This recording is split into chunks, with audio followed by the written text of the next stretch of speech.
Pero yo viniendo a hablar del cerebro. ¿Qué hace una psiquiatra hablando a directivos y a empresarios? A mí me gusta, soy hija y nieta de psiquiatra, investigar el comportamiento humano. Voy observando lo que va sucediendo en el mundo emocional, en el cambio en la población, e investigo qué subyace, qué va pasando, buscando las bases humanistas, biológicas, neurocientíficas del ser humano. Cuando uno se comprende, se siente aliviado. Y el problema que nos sucede muchas veces es que como seres humanos nos van sucediendo cosas, vamos sintiendo cosas, van surgiendo síntomas en nuestro cuerpo y no entendemos nada. Tengo 20 minutos para intentar explicaros cómo funciona nuestro cerebro y cómo funciona nuestro cerebro en este mundo digital tan apasionante. Y con esas ideas que os voy a dar, transmitiros unos tips, unos pequeños consejos para que el mundo digital saque lo mejor de nuestro cerebro y no lo peor de nuestro cerebro. Quizá alguno me haya escuchado en alguna ocasión y yo siempre hablo de una hormona, que es la hormona del cortisol. El cortisol es la hormona del estrés. Se activa en los momentos de amenaza, en los momentos de reto. Si uno va por la calle y le atracan, sube el cortisol. Si a uno le llaman por teléfono y dice que su empresa se ha quebrado en bolsa, sube el cortisol. Si a uno le llaman por teléfono y le avisan que su hijo ha tenido un accidente en el colegio, sube el cortisol. Esta hormona es clave en nuestra vida porque interactúa con todo el organismo. Es una hormona cíclica. Por las noches es baja y tiene que ser bajita para que yo duerma. A lo largo de la noche sube hasta las 8 de la mañana, que tiene su pico más alto. Lo interesante de esta hormona es que no solo se activa en los momentos de amenaza, sino también cuando yo me imagino un momento de amenaza. Es decir, mi mente y mi cuerpo no distinguen una amenaza real de una amenaza imaginaria. Ante algo físico real que me sucede, es decir, que me echen de mi trabajo, o ante algo imaginario, y si me echan de mi trabajo, se activa esta hormona. Y esto es un problema, porque el 90% de las cosas que nos preocupan nunca, jamás suceden. De hecho, es el 91,6%. Pero nuestra mente y nuestro cuerpo lo viven como si fuera real. Si pensamos en la pandemia, donde todos hemos tenido miedo, y el miedo cambia nuestro cerebro, nos intoxica de cortisol, todo nuestro organismo y nuestra mente se han transformado. Es decir, yo lo llamo la intoxicación de cortisol. Esta hormona toma las riendas de mi cuerpo y empieza a cambiar mi cuerpo y mi mente. Se me cae el pelo, me tiembla el párpado, tengo gases, me cambia el aparato intestinal, se me inflaman las articulaciones, me duele la espalda. Es decir, todo mi organismo responde a esta intoxicación de cortisol. Y por otra parte, a nivel psicológico, estoy irritable, tengo fallos de memoria, de repente me encuentro triste, duermo mal, despertares nocturnos, estoy inquieto por cosas. Y durante 5 años me he dedicado a investigar el cortisol, cómo bajar el cortisol, porque vivimos en una sociedad intoxicada de cortisol. Y la intoxicación de cortisol genera inflamación en el cerebro y en el organismo. Gastritis, gastroenteritis, amigdalitis. ¿Cuáles son las vías de escape? Y ahí es donde voy. Yo durante mucho tiempo he investigado cómo de forma sana conseguir equilibrar esos niveles de cortisol. Pero nos dimos cuenta, y muchos neurocientíficos a nivel mundial nos hemos dado cuenta, que la pantalla nos alivia. Y esto es clave.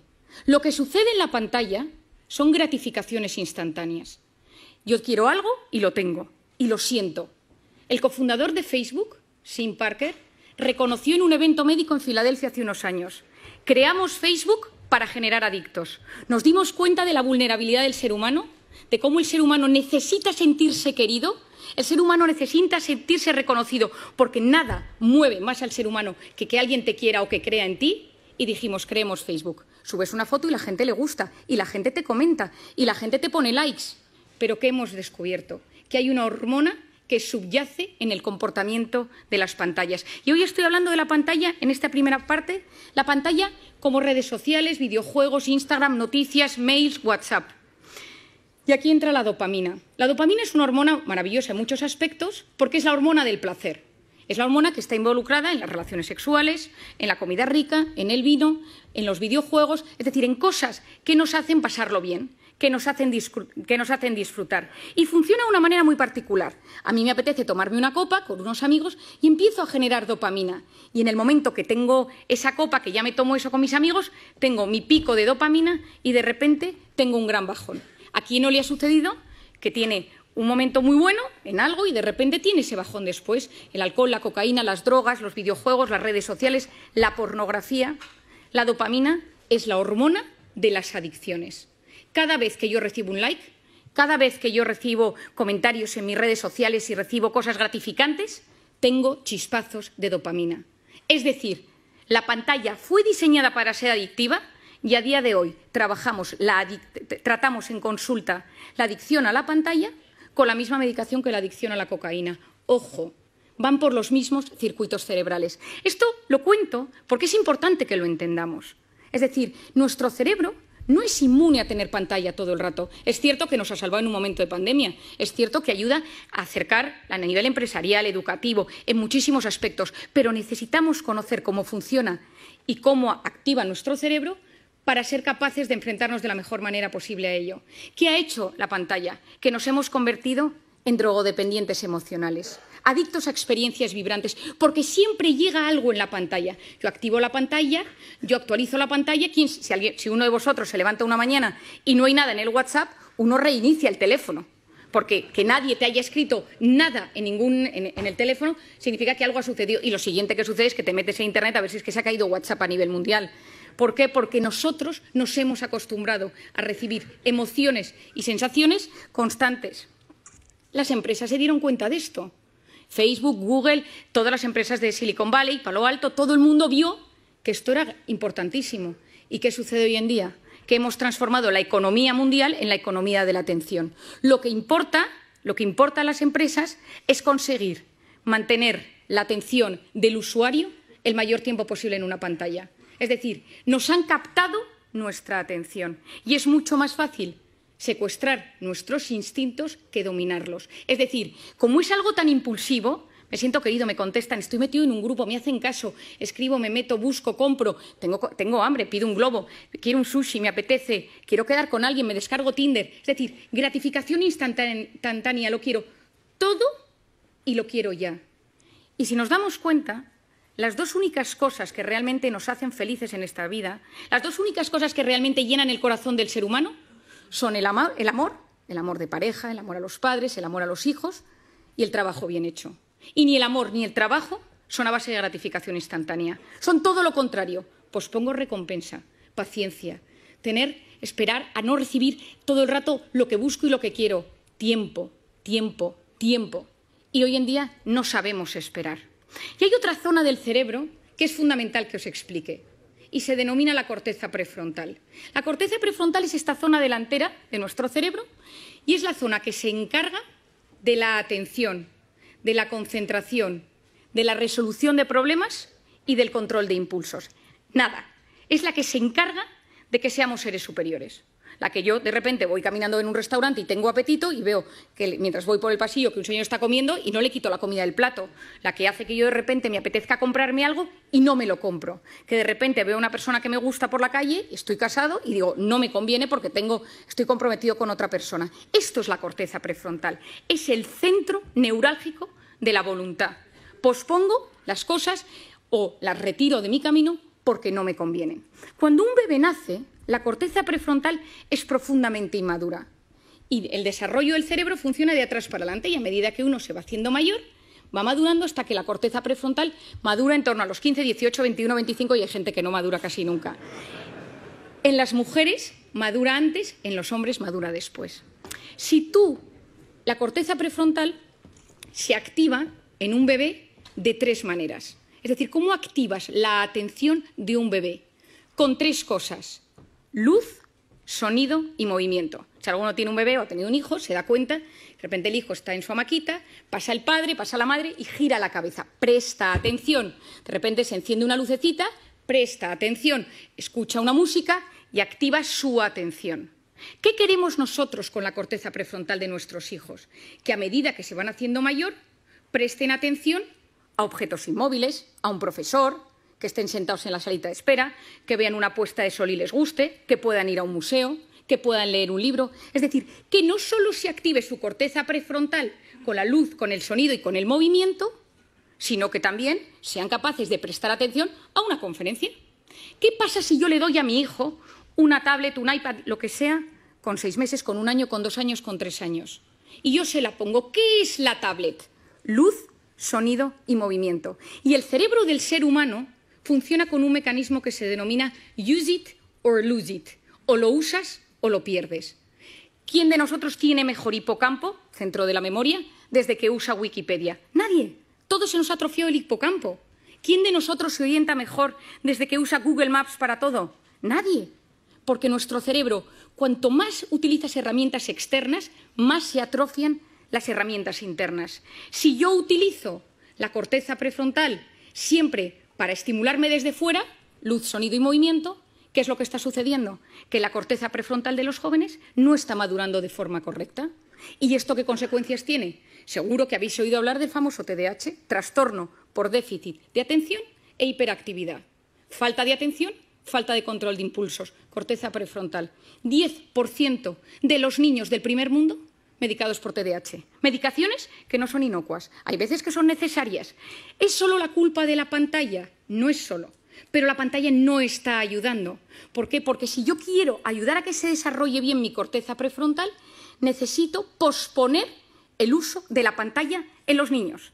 Si nosotros, que somos adultos, que nos educaron sin pantalla en nuestra corteza prefrontal, ya nos damos cuenta que constantemente esto nos alivia, esto nos ayuda, no podemos vivir sin el teléfono, nos damos cuenta que nos lo hemos olvidado y hay un sudor frío por la espalda, que somos conscientes de que lo necesitamos, lo llevamos colgados y a veces incluso algunos pegados en la mano como si fuera un reloj.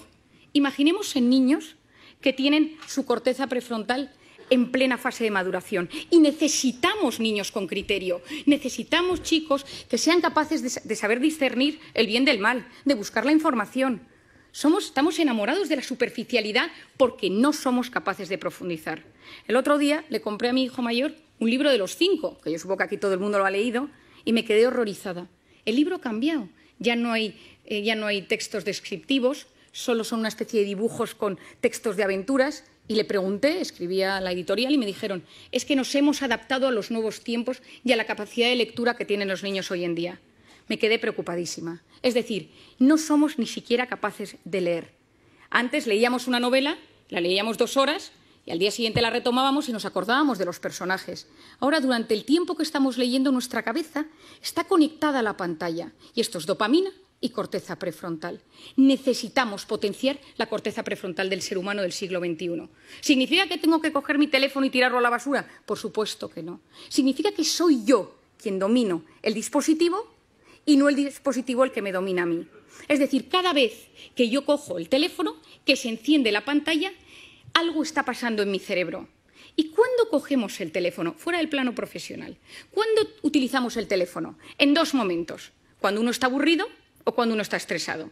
Uno está escuchando una charla, está escuchándome hoy, está de repente, ¿quién no le ha pasado en estas múltiples entrevistas o sesiones por Zoom eternas? Y que uno se da cuenta que no es capaz de seguir el hilo de la conversación y su cerebro le pide el teléfono.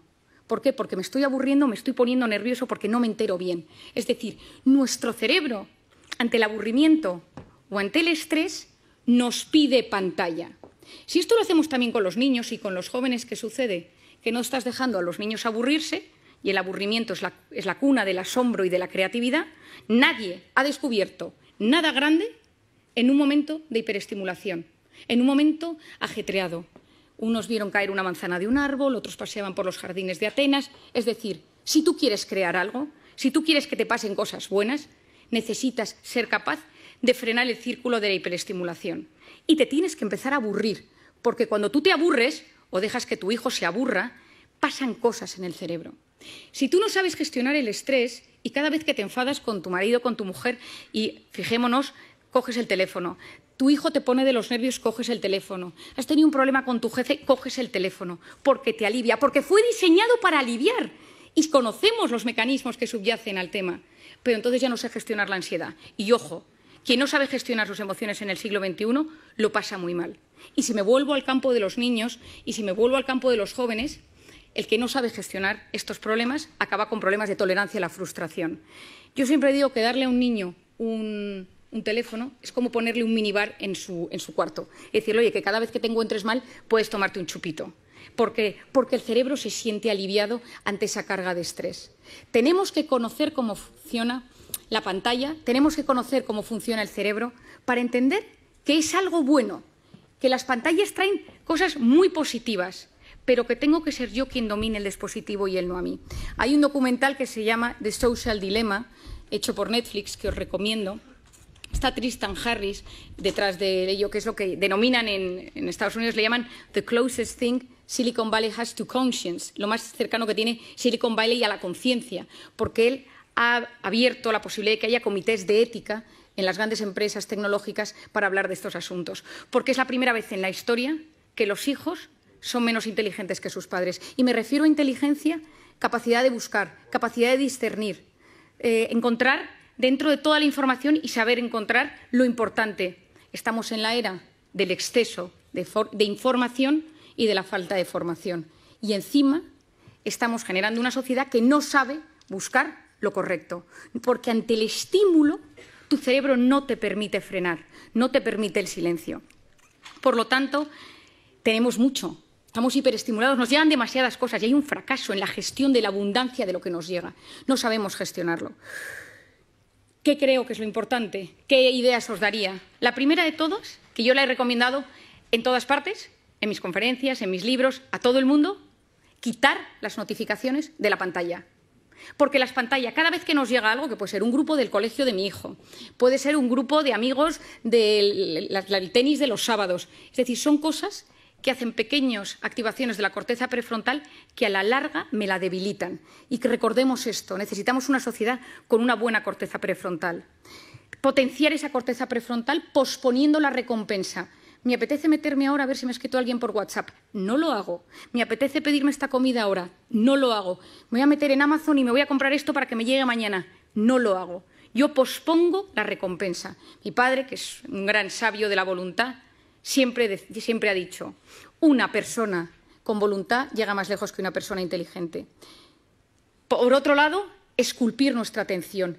¿A qué quiero prestar atención? Las cosas buenas de la vida suceden en la vida real, porque la vida virtual va a base de gratificaciones instantáneas. Volvamos a conectar con la vida real. En plena pandemia, sí, en plena pandemia tengamos que conectar. Durante tiempo nos han dicho no saludes, no sonrías, no te acerques, no abraces. Y ahora yo lo que digo es, tomemos tiempo para preguntarle a la gente cómo está de cara. Sonriamos a las personas. Volvamos a generar esa conexión humana que es absolutamente clave. Y no quiero terminar sin hablaros de una cosa que para mí, y a pesar de que sé que es un ámbito que os va a sorprender, es fundamental. Os he contado que yo llevo varios años investigando el cortisol y siempre investigo las hormonas y la dopamina, la del placer, la serotonina, la felicidad, la oxitocina, la hormona del parto y de la lactancia. Y hace 2 años me sucedió una anécdota. Acababa de nacer mi tercer hijo, yo tengo 4 niños, y acababa de nacer mi tercer hijo y yo estaba en plena lactancia y estaba de baja maternal. Y me llamaron del hospital y me dijeron que estaban presentando un nuevo fármaco en Madrid y me acerqué con mi coche, yo tengo un Golf muy viejo que tiene muchos años, que está medio rayado, al centro de Madrid. Me puse mona, me subí a mi tacón y me acerqué, esto ahora os explico por qué os doy este dato, y entonces yo iba en el coche y dejé el coche aparcado en la planta -3 de un parking infernal en el centro de Madrid. Subí al hotel, estuve en la presentación, pero ya me tocaba volver a dar de comer al pequeño y volví al parking. Y cuando iba andando por el parking, veo que un tipo con mala pinta me sigue.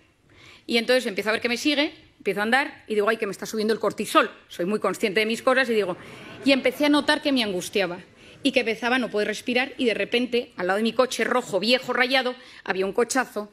Y entonces me dijo, dame las llaves. Y le dije, no, que mi coche es el rojo viejo, que este no es mi coche. Y entonces, en vez de darle las llaves, el móvil, la cartera, todo, me subí al coche, bajé el pestillo y arranqué. No podía respirar, me dio un ataque de pánico y encima era plenamente consciente. Taquipnea, taquicardia, no puedo pensar, corteza prefrontal, se me duerme la mano. Y me conocía todos los síntomas, pero no era capaz de relajarme. Arranqué, salí corriendo del parking y cuando subía por la Castellana, llamé a mi marido casi sin poder hablar. Me han atracado por la calle, y no qué, y entonces, y tal, y mi marido, ¿pero te han secuestrado? No, y me dio encima que se agobia, ¿no? Y yo, no, voy a casa, y llegué a casa, subí corriendo, y la persona que estaba cuidando del bebé me dio al bebé literalmente en brazos, y entonces yo, corriendo, me lo puse al pecho para que pudiera comer, y entró mi marido en la habitación. ¿Pero qué te ha pasado? Y yo, con una calma sorprendente, le empecé a explicar, no, es que estaba en el parking, y un tío con mala pinta, y me dice, Mario, ¿te has tomado algo? ¿Cómo te has relajado? Y digo, tienes toda la razón. Digo, este pico de cortisol tarda 6 horas en bajar. Digo, no es cómo soy capaz. Y de repente me quedé mirando al bebé y dije, ¿y si la oxitocina de la lactancia bajara el cortisol? Y esta me puse nerviosa. Me metí en internet, me puse a buscar y efectivamente, si estimulamos la oxitocina, bajamos el cortisol.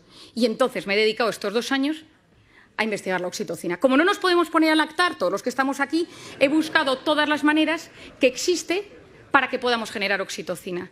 Y creo que nos encontramos en un momento de intoxicación de cortisol, de incertidumbre, de caos, de miedo, de reconfiguración, de readaptación, donde hay que potenciar la oxitocina. Es la hormona de la empatía, es la hormona de los abrazos.